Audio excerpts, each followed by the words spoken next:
Hi, my name is Adam Posick, and this session is on related employers. Now, when we talk about related employers, we're not referring to a casual relationship where maybe you have a buddy that owns another company or you occasionally do business with another organization. What we're talking about here in this context is a formal legal relationship as defined by the Internal Revenue Code and the related regulations. Basically what this means is that even though companies might be operating separately, when they are considered related companies under the IRS definition, they're treated as a single company for purposes of not only their retirement benefits, but also for purposes of determining the 50-employee threshold for purposes of the Affordable Care Act. Now, in most circumstances, the criteria for determining whether two companies are related is going to be dependent, at least in part, on whether there's common ownership amongst organizations. And when we talk about ownership, it's important to understand the concept of ownership attribution. And that's where what one person owns is attributed to another individual, usually a family member. And we'll take a look at a few examples of that. Now, we're going to use the term ownership generically in this presentation, but when we talk about ownership, we're referring not only to ownership of shares in a corporation, but we're also talking about a partnership interest in a partnership or a membership interest in either an LLC or an LLP. And as I mentioned, it certainly matters for purposes of determining who related employers are, but it also matters for determining who a highly compensated employee is and who a key employee is. So, for example, a highly compensated employee is anyone who owns more than 5% of the company involved. Well, we're not just looking at direct ownership, we're also looking at attributed ownership. So there's certainly some importance here in context other than just determining whether or not companies are related. And if things weren't complicated enough with a single definition of ownership attribution, the Internal Revenue Code actually includes three definitions. Under 267C, that's the definition that we use for prohibited transactions. Well, we're not going to be talking about those today, so that's just sort of listed for your information. Under Code Section 318, we've got the definition that's used to determine highly compensated employees and key employees. There's also some application with respect to ESOPs or employee stock ownership plans that are sponsored by S corporations. And 318 attribution is used to determine ownership in what's called an affiliated service group, which is a type of related employer group. The Code Section 1563 definition is the one that we use to determine whether there's a controlled group, which is the other type of related employer group that we'll talk about. Okay, we're going to start out with a definition of attribution under Code Section 318 because it's the most broad-based. And then we'll talk about how there are some differences between 318 and 1563 in a couple of slides. So when we talk about 318 attribution between individuals, an individual is going to be treated as owning any interest owned by that individual's spouse, children, grandchildren, and parents. Now, there are a couple of groups where there is no attribution, and that's from a grandparent down to the employee, or from a sibling to an employee. And you can see that over here on the chart to the side. We've got the employee here in the middle. Parents' ownership is going to be attributed. Spouse's ownership is attributed. Children, grandchildren, but not grandparents and not siblings. So important to keep some of those differences in mind. When we talk about spousal attribution, there are a couple of additional points. There's an exception to spousal attribution in the situation of divorce or legal separation. Now, we're not just talking about a situation where one spouse is irritated with the other and decides to go stay with a friend for a weekend. We're talking about an actual legal judgment by a court providing for the separation of the spouses, or certainly for a divorce. That would rise to that level. Another thing to keep in mind is that due to the Supreme Court's decision in Windsor a few years back, the Federal Defense of Marriage Act no longer applies. And the Defense of Marriage Act provided that spouses would only be recognized in a situation of a marriage between a man and a woman, so opposite gender marriages. Due to the Windsor decision of the Supreme Court and the regulations that have since been issued by IRS and DOL, same-gender marriages are recognized for purposes of spousal attribution in this context. Now, another thing to keep in mind is that there's not going to be any double attribution. So again, going back over here to our chart on the side, let's assume that this child was married. And so we have the employee that has the ownership. That ownership is going to be attributed down to the child, but it's not going to be attributed again over to that child's spouse. There's only a single step of attribution. Now, in other circumstances that we'll see, there can be double attribution, but when we're talking about attribution between individuals under Code Section 318, there is only single-step attribution. Now let's talk a little bit about attribution between organizations. This is an area where we could easily spend an hour or more just talking about this topic, so we're really going to only hit the high points here. So when we're talking about a C corporation and shareholders, the corporation is going to be attributed to all 50% shareholders, and the same is true in the other direction. Any ownership by a 50% shareholder is going to be attributed to the corporation. Now, this is a circumstance where we do need to look at double attribution. So in order to determine who's a 50% shareholder, we are going to look at any other types of attribution first. So as we can see in this example, if a husband and a wife each own 25%, there's going to be spousal attribution, which will take both of them to 50%, which would then trigger the attribution between the individual and the C corporation. So again, attribution between individuals, it's only one step, not two steps. But when we're talking about this context of C corps to shareholders, we are looking at double attribution. When we're talking about S corps, partnerships, and most LLCs, so our pass-through type entities, the ownership by a business is going to be attributed to all owners in proportion to their interest. Trusts and estates certainly get especially complicated because you have different types of trusts, irrevocable trusts, different levels of control by the trust beneficiaries, and so forth. But as a general rule, any ownership by a trust or an estate is going to be attributed to the beneficiaries in proportion of their beneficial interest in that trust. Not an absolute rule, again, because the rules of trust create a lot of different situations of control, but as a general rule, the ownership is going to pass through to the beneficiaries. Now let's talk a little bit about some of the differences between 1563 and 318. Kind of going back to an earlier slide, 318 is used for affiliated service group determinations, and 1563 is used for controlled group determinations. We also talked about attribution between spouses, and there's another exception to spousal attribution. Now, we're not talking about divorce and separation, so we're talking about two spouses that are still married. But let's just say you have two spouses that are both business owners. And we're talking about attribution between spouse A's business to spouse B and spouse B's business to spouse A. So that tie is going to break, and you're not going to have spousal ownership as long as the individual has no direct ownership in the other spouse's business. And that includes states that might have community property rights. If the individual does not participate in the spouse's business. Notice that doesn't say that the individual can't be an officer or something like that. There can't be any participation at all whatsoever. So if you've got spouse A that owns the business and spouse B happens to know a few things about HR and shows up on weekends to help out with personnel-related issues, well, that's participation in the business, and so this break on spousal attribution won't apply, and we will have that attribution. Passive income is limited to 50%. We've got the spouse's ownership not subject to any distribution restrictions, running in favor of the individual or the children. And this last point is especially important, and that's that there can be no children under the age of 21. And having those children under 21 doesn't actually trigger spousal attribution, but what does happen is you do have attribution from both parents down to the child. So if the husband owns 100% of company A, the wife owns 100% of company B, the child is going to be attributed both the ownership of mother and father, so that child will be treated as the 100% owner of both Company A and Company B. So that's a pretty important distinction to keep in mind, especially if you are either involved with a business or you're working with a business where the owners are of the age where they may be having children. They may be able to have separate businesses that aren't considered together for most purposes, and then a child comes along, and this attribution from both parents down to the child will now make these two companies a controlled group. So very important thing to keep in mind. Now, kind of moving to the bottom of the slide, you're not going to have any attribution between parents and children over the age of 21 unless a couple of situations apply. One is that either party has direct ownership in excess of 50%. So when that happens, there is going to be attribution between parents and children over the age of 21. Now this includes direct ownership by the individual as well as any other attribution that may kick in. And we're going to look at an example of this in just a second. And we are talking about ownership in the same entity here.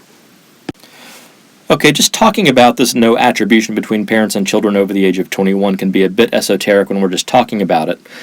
So let's look at an example. So in this case we have Fred and his 25-year-old daughter Pebbles, and they both own 20% and 15% respectively in Bedrock Inc. In this circumstance, there's not going to be any attribution between Fred and Pebbles because neither one of them owns more than 50% in their own right. So Fred owns his 20, Pebbles owns her 15%, and that's that.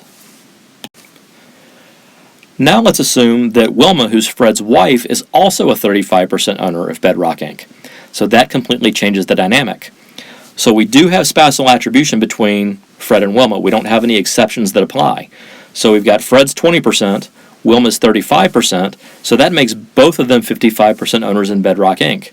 Now that their ownership exceeds 55%, there is going to be attribution from Pebbles, the 25-year-old daughter, to both of them. So we've got Fred, his 20, Wilma's 35, plus Pebbles' 15%, Fred's a 70% owner. The same is going to be true for Wilma. Now, it doesn't work in the other direction, so Pebbles still just has her 15%. Because she doesn't have any other attribution going on here, all we're looking at is her direct ownership, which is below 50%, so there's going to be no attribution from her parents, Fred and Wilma, back up to her.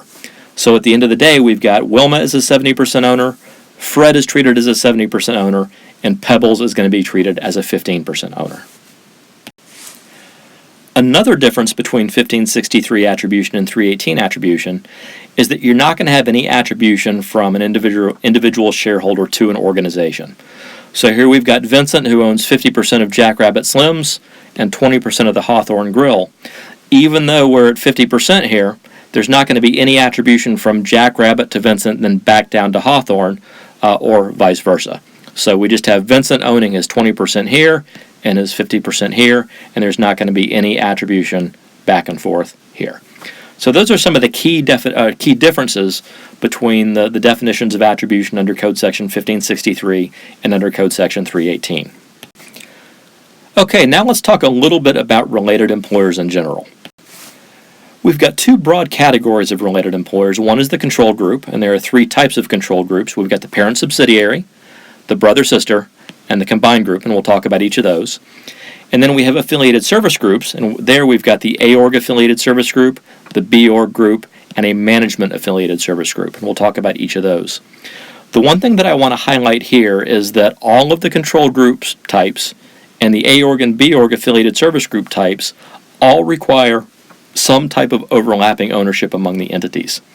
The management group is the only one that doesn't require any common ownership.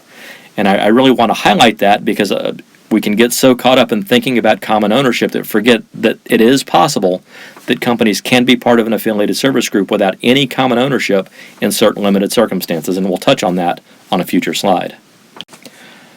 Okay, so why is this important? And I touched on it earlier when I mentioned that when we have related employers, they're going to be aggregated for purposes of determining whether their benefit programs satisfy all the rules and are non-discriminatory and so forth. This applies not only to retirement benefits, but also to coverage and compliance with the Affordable Care Act regulations with respect to companies that have more than 50 employees.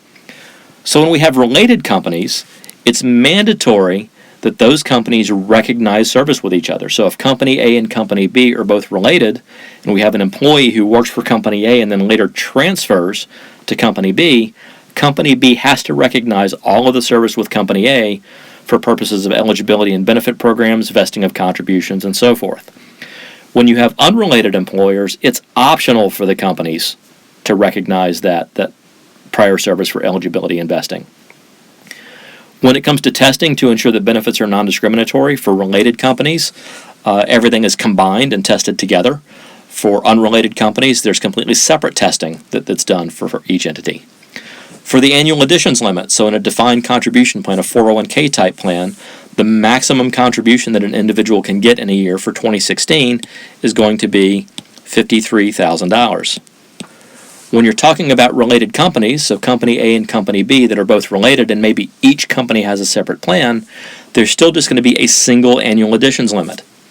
But when we're talking about unrelated employers, so Company A and Company B are not related and they both have plans, there are two separate $53,000 limits, which means if you have one person who's a participant in both of those plans, then theoretically at least that person could get $53,000 in each plan for a total annual benefit of $106,000. Now, there are other limitations that come in that might prevent that from happening, but theoretically, at least when you have unrelated companies, they have separate annual additions limits. When you're talking about employment transfer among companies, again, with related companies, somebody goes from company A to company B, they're considered continuously employed. They're not terminated and rehired. But when we're talking about unrelated companies, person leaves company A, they're considered terminated. They go to work for company B, they're treated as a new hire. Again, unless company B has optionally elected to recognize past service with company A. Okay, let's talk a little bit about controlled groups and the three different types of groups that fall into that broad category. All right, first is going to be the parent-subsidiary controlled group. And this is relatively straightforward. You simply have a situation where one business owns at least 80% of one or more other businesses. Now, I emphasize at least because in some circumstances we have at least, and in other circumstances we have more than. And we'll see that in particular with the brother-sister controlled group, which will be coming up on a future slide. But for the parent-subsidiary group, the threshold is common ownership of at least 80%. So company A owns at least 80% of company B. You can have a single parent that has multiple subsidiaries, and then you can have several tiers of parent-subsidiary controlled groups. So the parent owns one sub, and then that sub owns another or several other subsidiaries. In that circumstance, you're going to have one big parent-subsidiary controlled group. Okay, just a couple of quick examples here. At the top of the slide, we've got company A owns 100% of B, 80% of C, and only 50% of D. Well, in that circumstance, the only groups that meet that 80% threshold are going to be A, B, and C. So these companies form a parent-subsidiary controlled group, and D is going to be considered a separate company. Now, even though there's still 50% ownership there, and for many practical purposes, we might say that D is still related because we do have such a high level of common ownership. Again, we're talking about the legal definition of related company under the tax code. So in this circumstance, even though there's 50%, the threshold is 80, so D is going to be considered an unrelated company to A, B, or C. And that means that D could actually have its own retirement plan, it could have its own separate medical insurance plan, and it wouldn't need to be aggregated with A, B, and C. Now let's kind of take it a step further and we see, again, same thing, A owns 100% of B, 80% of C, 50% of D, but now we've got C owning 35% of D. So by the time we attribute the ownership through the process, we now have a controlled group that includes all A, B, C, and D. So the 35% ownership is going to be attributed back up to A. That means A now has 85% ownership of D between the 50% direct and the 35% attributed. So now all of them are over that threshold, and A, B, C, and D are one large parent-subsidiary controlled group. That means that now, rather than D being an outlier and doing its own thing, it now has to be aggregated with A, B, and C for purposes of testing and so forth. Now let's talk about the brother-sister control group. And this gets a little bit more complicated. In this circumstance, we have to have the same 5 or fewer owners that satisfy both of two tests. One is that we have to have common ownership of at least 80%, and we have to have identical ownership of more than 50%. So that's what I was talking about on that previous slide. So what do these terms mean? Well, when we're talking about common ownership, we're taking a look at those individuals that have ownership in both companies, and we're adding it up. So here we've got 3 Hour Tour and Island Resort. So we've got our 5 different people, but Thurston only has ownership in 3 Hour Tour, but not an Island Resort. So we disregard Thurston for purposes of this common ownership count. Similarly, the professor has got no ownership in 3 Hour Tour, but does have ownership in Island Resort. So again, we're going to disregard him for purposes of this 80% common ownership threshold. So if we take the 3 that are left that have ownership in both companies, we just add that up. So we take our 40, 20, and 35, and that gives us 95% in 3 Hour Tour. Then we've got our 30, 40, and 15 under Island Resort, and that gives us 85% under Island Resort. So we're at least 80% for both companies, so check. We satisfy the common ownership test between these two. Now, identical ownership is going to be more of a least common denominator type situation. So again, we're only looking at the individuals that have ownership in both companies. So for Gilligan, the lowest common denominator between the two is 30%. For Ginger, it's 20%. For Marianne, it's 15%. So those become our levels of identical ownership. We bring those across, we add those up, and those total to 65%, which is going to be more than the 50% required, so check. We have common ownership of at least 80%, and we have identical ownership of more than 50%, so 3 Hour Tour and Island Resort are part of a brother-sister controlled group.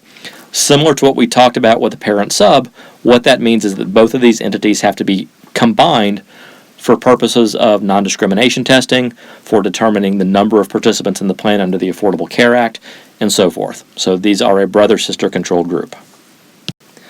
The third type of controlled group is going to be the combined group, and this is pretty straightforward.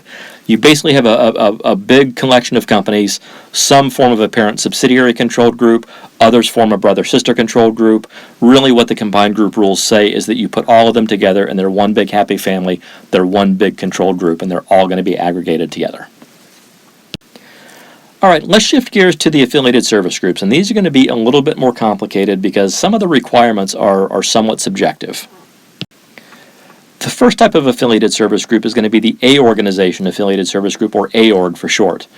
And that's going to consist of an A organization and a first service organization. And you can see on the slide here that the A organization has to have an ownership interest in the FSO, or the owners of the AORG have to have ownership in the FSO. And this is where it gets a little bit subjective. The A organization has to regularly perform services for the FSO or be regularly associated with the FSO and performing services to third parties. What does regularly perform or regularly associated mean? Again, it's going to be very subjective, and it's going to be based on a lot of the facts and circumstances. Some are going to be pretty obvious when you look at them, one way or the other. Others are going to be really ambiguous. And depending on the facts and how ambiguous they are, oftentimes it's going to be useful to get an attorney involved who can start to dissect a lot of the detailed rules to be able to determine which side you come down on, whether there's enough regular performance or enough regular association to trigger the affiliated service group. The FSO can be any type of entity, but if it is a corporation, it does have to be a professional services corporation. Okay, one of the most common structures that falls into the AORG affiliated service group you're going to find in a law firm. And it is not at all uncommon to see law firms that are set up where you've got the firm, in this case our fictional company Slip a Fall and Sue LLP, but rather than having individual attorneys be the partners in the law firm, each individual lawyer forms his or her own PC, and those PCs are then the partners in the law firm. So in this circumstance, you have each of the partners' PCs that are regularly associated with the law firm in performing services for third parties. So for example, a client is going to come to this law firm and they're going to hire Slip a Fall and Sue. They're not going to hire Vincent Fall directly or Susan Slippa directly. So again, Slippa, Fall, and Sue are both associated with the firm in performing services for third parties. So this is going to be a classic AORG affiliated service group. And in this circumstance, again, like with a controlled group, all of these entities are going to be aggregated for purposes of the benefit plans.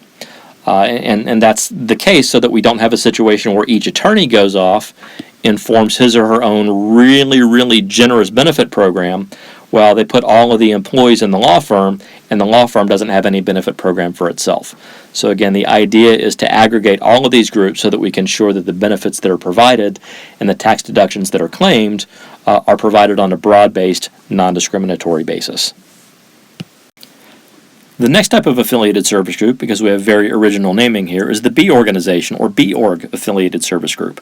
So again, we have an FSO, a first service organization, and we have a B organization, again with the subjectivity here, that derives a significant portion of its business from the FSO or other A organizations related to the FSO. So what does significant portion mean? Well, it's a little bit ambiguous. The B org has to provide services to the FSO that are of the type historically performed by employees. A little less subjective, but there's still a bit of a judgment call there. Then the least subjective component of the B org test is that the B organization has to be owned at least 10% by HCEs of the FSO. So again, that's a little clearer cut. So when we talk about significance from this bullet point right here, what do we mean? Well, the the rules tell us that anything less than 5% is never going to be considered significant. So if you're below that threshold, don't worry about it. You don't meet that first bullet point. You don't have a B Org affiliated service group. If you have 10% or more, that's always going to be significant. So again, you hit that threshold, you're done. You don't have to worry about the subjectivity. You have crossed that line. Anything between 5 and 10% is going to be facts and circumstances. So again, in this sort of a situation, probably a good idea to bring an attorney who's intimately familiar with the rules and can help with making that determination of whether that there's enough there to satisfy that significant portion test. Okay, so we have a type of an arrangement that's sort of, again, the classic B Org affiliated service group model, and we're going to find that in the medical field. So it's not at all unusual where you have a group of doctors that get together where they each own their own medical practice, and they determine that it would be a lot more efficient to have, in this example, a central billing office. So rather than Flintstones having its own billing folks, Scooby's having its own, the Jetsons having its own, etc., all of these organizations get together and they create a central billing office that handles the billing for each of the organizations.